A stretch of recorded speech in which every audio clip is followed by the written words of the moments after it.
ইন্ডিয়াতে যেটা খুব কম হয়েছে, ইন্ডিয়াতে বর্তমানে যেটা হচ্ছে এটা কিন্তু খুবই ইউনিক। এরকম আন্দোলন কিন্তু ইন্ডিয়াতে হয় নাই। এগুলি অর্গানিক আন্দোলন, মানে একেবারে মাটির থেকে উঠে আসা আন্দোলন। সেই আন্দোলন আমরা 24-এ দেখেছি। এই আন্দোলনকে আমরা বৃথা যেতে দেব না। আমার অনুরোধ থাকবে এই ফোরামের মাধ্যমে বর্তমান সরকারের কাছে, আপনি বিচার ব্যবস্থা, বিশেষ করে বিডিআরের যে বিচার, সেই রিপোর্টটাকে আপনারা পাবলিশ করেন। এই রিপোর্টটা কিন্তু নট ক্লাসিফাইড রিপোর্ট, এটা আনক্লাসিফাইড রিপোর্ট, কিন্তু এটা কোনো ওয়েবসাইটে আসেনি এখন পর্যন্ত। আমি যে রিপোর্টটা পড়েছি বিডিআরের কমিশনে, সেটা কাগজে একটা সংক্ষিপ্ত রিপোর্ট বেরিয়েছিল, সেটা আমি পড়েছি।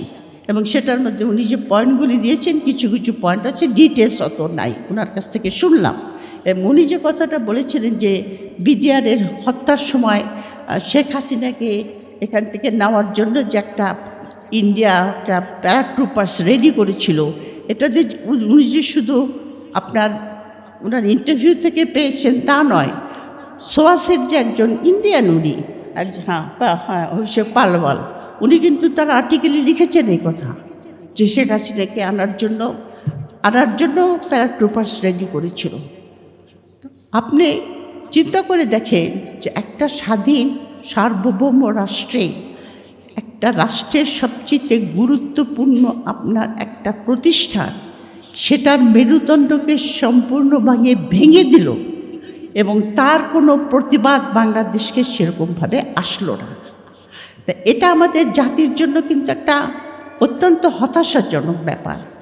এবং এখন পর্যন্ত আপনার বিডিআরের হত্যার ব্যাপারে আমরা শুনেছি, আমাদের আর্মি চিফ বলেছেন যে এটা নিয়ে কেউ কথা বলার দরকার নাই, ফুল স্টপ। উনি আঙুল দেখেই বলেছেন। তো ফুল স্টপ দেওয়ার তো কোনো অর্থ নাই। যে কথা আমি একটু আগে বললাম যে justice must be carried out. আপনার বিডিআরে যারা আপনার হত্যা করেছে তাদের বিচার হতে হবে। আপনার জুলাইতে যে হত্যার এই যে কথা তাজুল বললেন, আপনার কী বলে ওর নাম, টকশোতে এসে সেদিন একজন বলছিল যারা আওয়ামী লীগকে পুনর্বাসন করতে চায়, একজন ছাত্র নেতার সঙ্গে বসেছিল, মানে বোধহয় এনসিপির ছেলে ছিল, যাই হোক, ওনার সঙ্গে বলছিল যে উনি বলেছেন, ছেলেটা ভদ্রলোক বললেন, ইয়াং ম্যান, উনি বললেন যে হেলিকপ্টারে করে গুলি চলেছে। তো এই লোক বলছে যারা আওয়ামী লীগ পুনর্বাসন করতে চায়, সব আপনি দেখেছেন হেলিকপ্টারে করে গুলি হয়েছে?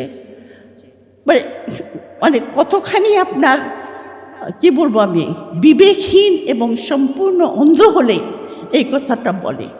হেলিকপ্টারে করে যে গুলি উঠেছে, এখন তো তদন্তে বেরিয়ে এসছে হেলিকপ্টার উড়েছে কোন কোন জায়গা থেকে, হেলিকপ্টারে কত গোলা বারুদ তোলা হয়েছিল, এমনকি হেলিকপ্টার যারা চালিয়েছে, মানে যারা ওর ভিতরে ছিল, তাদের ভিতরে তাদের আইডেন্টিফিকেশনও বার করা হয়ে গেছে, তাদের মোবাইলের দেখে, লোকেশন দেখে। আর এই ভদ্রলোক টিভিতে বলছে আপনি দেখেছেন হেলিকপ্টার গেছে উড়েছে। আপনার জুলাইয়ের রেভলিউশনের সময় মোটমাট সারা বাংলাদেশে 3,000-3.5 লক্ষ রাউন্ড গুলি ছোড়া হয়েছে। তার মধ্যে 95,000 রাউন্ড গুলি খালি ঢাকা শহরে মানে ছোড়া হয়েছে। আর এরা টকশোতে এসে বলে আপনি দেখেছেন কোথায় গুলি হয়েছে? আমি তো দেখিনি। তো তারা অন্ধ, বোবা, কালা অথবা কিছু একটা, আমি জানি না। এবং এখন পর্যন্ত যারা বলছে যে আমরা আওয়ামী লীগ, এবং বিএনপির ভিতর থেকেও বলে যে আওয়ামী লীগের পুনর্বাসন দরকার, আওয়ামী লীগ কেন পলিটিক্স করতে পারবে না, ফাইন, যেটা তাজুল বলেছে হোক, ভালো মতো বিচার হোক, আওয়ামী লীগের বিচার হোক, যারা আওয়ামী লীগের ভিতর থেকে অন্যায় করেছে যা তাদের শাস্তি হোক, যারা ছোটোখাটো অন্যায় করেছে তারা মাপ চাক, বলে আমাদের ভুল হয়ে গেছে, তখন একটা রিকনসিলিয়েশনের কথা ভাবা যাবে। কিন্তু 2 বছরের মধ্যে এই কথাটা উঠল কী করে, এটাই আমার কাছে আশ্চর্য লাগে। এটা উঠল কী করে? কারণ আমরা যখন 71-এ যখন মুক্তিযুদ্ধ হয়েছে, তখন তো এরকম ছিল না, আইটি ছিল না বা সোশ্যাল মিডিয়া ছিল না।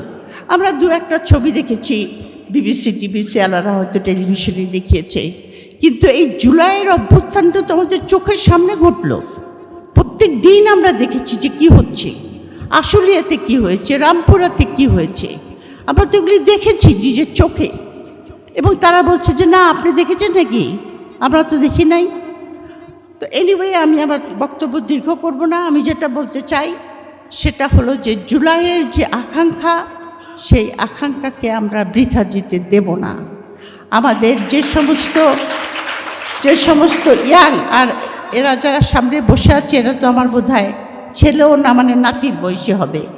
তো যাই হোক, যাদেরকে দেখে আমি ইন্সপায়ার্ড হয়েছি, যাদের সঙ্গে আমি একত্রতা প্রকাশ করেছি এবং এখনও আমি একত্রতা প্রকাশ করি, এবং আমি মনে করি আমি আওয়ামী লীগের রেজিমের শেষের দিকে আমি খুব হতাশ হয়ে গেছিলাম। আমি মনে করেছিলাম এখান থেকে আমরা বেরোতে পারবো না, কিন্তু এই ছেলেদেরকে দেখে এখন তাদের যে জুলাইয়ে যে তাদের আত্মত্যাগ, এবং এখন পর্যন্ত যে তারা জুলাইয়ের আকাঙ্ক্ষাকে ধরে রাখার জন্য এই যে কেউ সেমিনার এবং আলোচনা অব্যাহত রেখেছে, চাপ সৃষ্টি করার চেষ্টা করছে, তা দেখে আমি হতাশাগ্রস্ত নই। আমি মনে করি বাংলাদেশের ভবিষ্যৎ উজ্জ্বল এবং আমাদের তরুণরাই আমাদেরকে সেখানে নিয়ে যাবে। কিন্তু এই 24-এ যে আন্দোলন ঠিক না, যে অভ্যুত্থানটা হলো, এরকম অভ্যুত্থান আমি দেখিনি। এবং এই যে আমাদের ইয়াং জেনারেশন, আমাদের ছেলেপেলেরা, তারা যে জীবন দিয়ে রক্ত দিয়ে এই যে আন্দোলনটা গণ অভ্যুত্থানটা করলো, উদ্দেশ্যটা যে কী সেটা আমাদের পূর্বর বক্তারা বলে গেছেন। যে বাংলাদেশের রাষ্ট্র কাঠামো এত বেশি ঘুরে ধরা, যে এখানকার যে সংবিধান যেটা বাংলাদেশ হওয়ার পরে তৈরি হয়েছিল, সেই সংবিধান এত ত্রুটিপূর্ণ যে এখানে ফ্যাসিস্ট তৈরির একটা দলিল ছিল। শেখ হাসিনা যে ফ্যাসিস্ট হয়ে উঠেছিল তার কিন্তু ভিত্তি ছিল এই ৭২-এর সংবিধান, এবং রাষ্ট্রের যে কাঠামো ছিল, যে পলিটিক্যাল প্রসেসটা ছিল সেটার জন্য। তো সেটাকে বদলানোর জন্যই আমাদের তরুণরা এইভাবে অকাতরে জীবন দিয়েছেন, এবং নতুন রাষ্ট্র গঠনের জন্য, পূর্ণ গঠনের জন্য তারা উদ্গ্রীব হয়ে চেয়ে আছেন। তো সেই ভূমিকাতে আমি ২-৪টা কথা বলবো। প্রথম কথা, যেটা তাজুল ইসলাম বলে গেছে, ট্রানজিশনাল জাস্টিসটা কিন্তু খুবই প্রয়োজন। যখন একটা দেশে এরকম গণহত্যা ঘটে, এবং সেই গণহত্যাটা কোনো বাইরের শক্তি করে না, এটাকে বলা হয় স্টেট স্পন্সর টেররিজম, মানে রাষ্ট্র নিজে তার জনগণের উপরে অত্যাচার করে, জনগণকে হত্যা করে, জনগণকে গুম করে, জনগণকে নির্যাতন করে, যেটাকে আমরা বলি গুম করে, যেগুলির বর্ণনা আপনারা শুনলেন তাজুলের কাছ থেকে। এই ট্রানজিশনাল জাস্টিস কিন্তু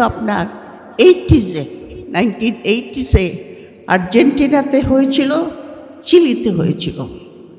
আর্জেন্টিনা এবং চিলিতে যে মিলিটারি ডিক্টেটরটা সে ছিল, তারা এরকম যারা সেই রেজিমের এগেনস্টে, সেখানেও তরুণরা কিন্তু দলে দলে সেই রেজিমের এগেনস্টে প্রোটেস্ট করেছে, জেলে গেছে, গুম হয়েছে, হত্যাকাণ্ড ঘটেছে, এবং হাজার হাজার অ্যাকচুয়ালি লোকদেরকে সেখানে করা হয়েছিল, স্টেট স্পন্সর টেররিজমের যারা হত্যা করা হয়েছিল। সুতরাং যখন ওখানে রিটার্ন অফ দি ডেমোক্রেসি আসে, তখন এই ট্রানজিশনাল জাস্টিসের ব্যাপারটা ঘটে, যেটার জন্য সবচেয়ে প্রথম আর্জেন্টিনার একটা এক্সাম্পল।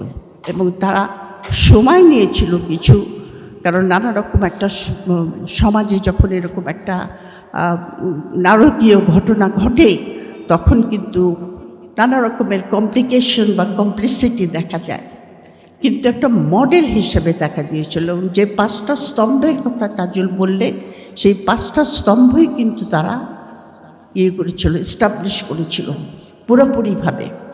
এবং আশ্চর্যের বিষয় যে আর্জেন্টিনাতে কিন্তু প্রথম প্রোটেস্টটা শুরু হয়েছিল হ্যান্ডফুল অফ মাদেরকে নিয়ে, কিছু মা যাদের সন্তানরা নিরুদ্দেশ হয়ে গেছিল, গুম হয়েছিল, তারা প্লাকার্ড নিয়ে প্রথমে দাঁড়ায়, এবং সেটা আস্তে আস্তে জনবিক্ষোভে পরিণত হয়, এবং আলটিমেটলি সেই সরকারের পতন ঘটায়। আমাদের বাংলাদেশে তরুণরা যে পতন ঘটিয়েছে, যে রেজিমের সেই রেজিমের সঙ্গে এই সমস্ত রেজিমের তুলনা চলে। তো সুতরাং আমাদের জন্য যেটা প্রয়োজন সবচেয়ে বেশি, যে এই ট্রানজিশনাল জাস্টিসটা কেন দরকার হয় যখন মানবতা বিরোধী এই সমস্ত হত্যাকাণ্ড, স্টেট স্পন্সরড টেররিজম ঘটে, তখন কেন দরকার হয়? দরকার হয়, প্রথম কথা হলো যে রাষ্ট্রের যে নৈতিক ভিত্তি অথবা যেটাকে আমরা বলি মরাল অর্ডার, সেটা ডিস্টার্ব হয়ে যায়। সেটা যখন আপনার হুমকির মুখে পড়ে তখন সমাজে, পরবর্তী সমাজে নৈতিকতা এস্টাবলিশ করা দুরূহ হয়ে পড়ে। এটা নাম্বার ওয়ান। দ্বিতীয়ত, এই জাতীয় বিচার যদি না হয় তাহলে যেটা হয় সেটা হলো যে মানুষের বিচার বা জাস্টিস, এটার প্রতি মানুষের কমে যায়, আগ্রহ বা বিশ্বাস কমে যায়।